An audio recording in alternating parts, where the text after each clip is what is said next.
Students from Salk Middle School in Elk River, Minnesota will recognize this man in the Washington Post for Martin Luther King Jr. Day.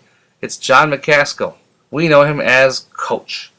And when he's not a phenomenal Park Service guide, he is somebody who works with school groups like ours, as we saw here. This is our 2015 DC trip. Coach was with us all throughout the whole time, from giving us phenomenal, thought-provoking, and inspirational speeches like here at Mount Vernon or at the FDR Memorial. He is a true treasure to have. He's also a good friend, and the article that was in the Washington Post is all about the work that he does at the Martin Luther King Jr. Memorial.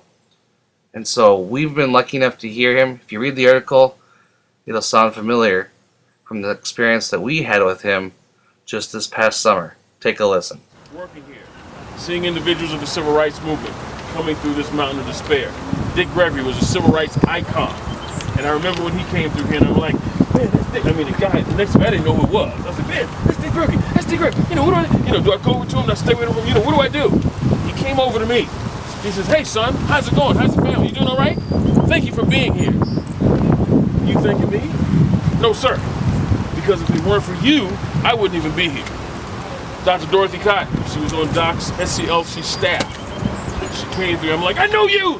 I know you! She listened to me, no ma'am, I know you! She's, really? I'm so surprised anybody recognizes me! No ma'am, we recognize you! Thank you for being here! Ma'am, you thanking me? No ma'am, if it weren't for you, I wouldn't be here. So many other people, same thing. I was walking down Elm Walk one day. I had a school group. This was summer of 2013. It was the 50th anniversary of the March on Washington. I saw an older dressed gentleman. He's sitting on the bench, and I just saw him for a nanosecond. And my mind is like, I know this guy. I know this guy. And I look again, and I point to one of the other guys. I said, is that Reverend Dr. C.T. Vivian? The guy says, yes. So I go over to him, and I extend my hand. Now, let me just tell you about C.T. Vivian. There's footage of C.T. Vivian. They were at the municipal hall. They were trying to vote. They were trying to register to vote. And Jim Clark says, no, you can't. And he's like, look, you can't deny this. This is our constitutional right. And he says, well, it's closed for the rest of the registrars are going to lunch. Well, we'll wait. Well, no, matter of fact, they're taking the rest of the day off. Well, we'll come back tomorrow. And he keeps talking. He says, look, you can't take this right away from this is our right. And he's talking to him. And then at one point, Jim Clark turns around and he hits Reverend C.T. Vivian right in the mouth. Blood is coming out his nose, coming out his mouth.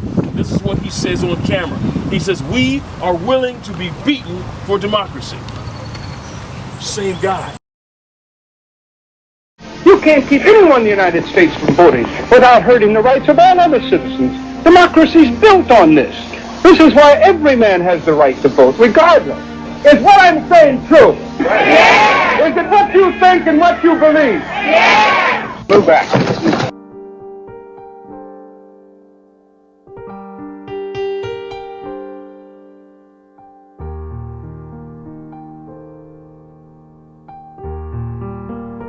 If we're wrong, why don't you arrest us? We're willing to be beaten for democracy.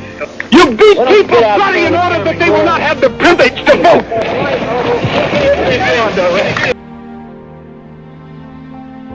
So I walk over to him, I extend my hand, and before I get to him, I drop to one knee and I say, sir, thank you, thank you. And I thanked him about 20 times.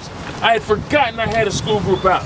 I said, sir, you were willing to lay your life down for a generation you had not even met. This is what he said to me. And I wrote it in my journal. He says, yeah, but I knew they were coming. It's one thing to die for your own children. It's one thing to be willing to die for your neighbor's children. But to be willing to die for a generation you hadn't even met? That is absolutely amazing to me. So many of these individuals, names we won't even remember, were willing to lay their lives down for a generation they hadn't even met. I'm gonna let you in on something, young people. This is gonna disappoint you, but I gotta tell you the truth.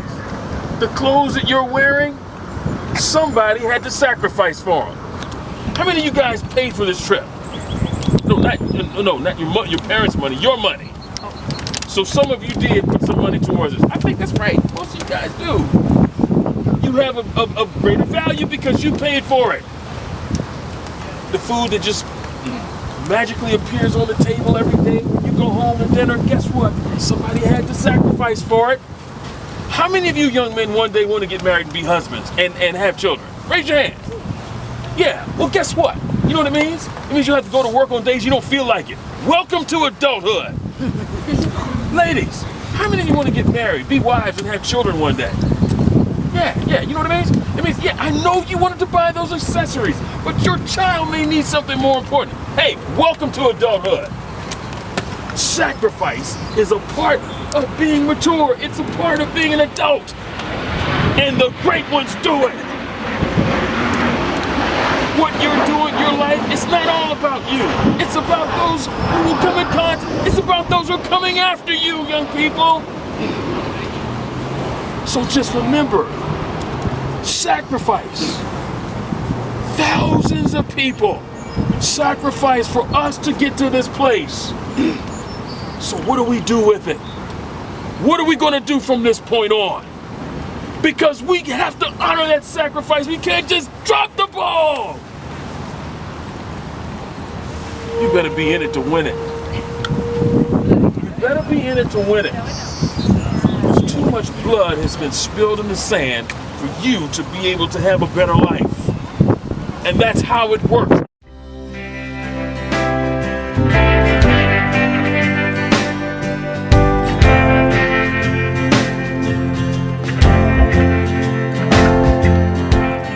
Message. Now, let me ask you this.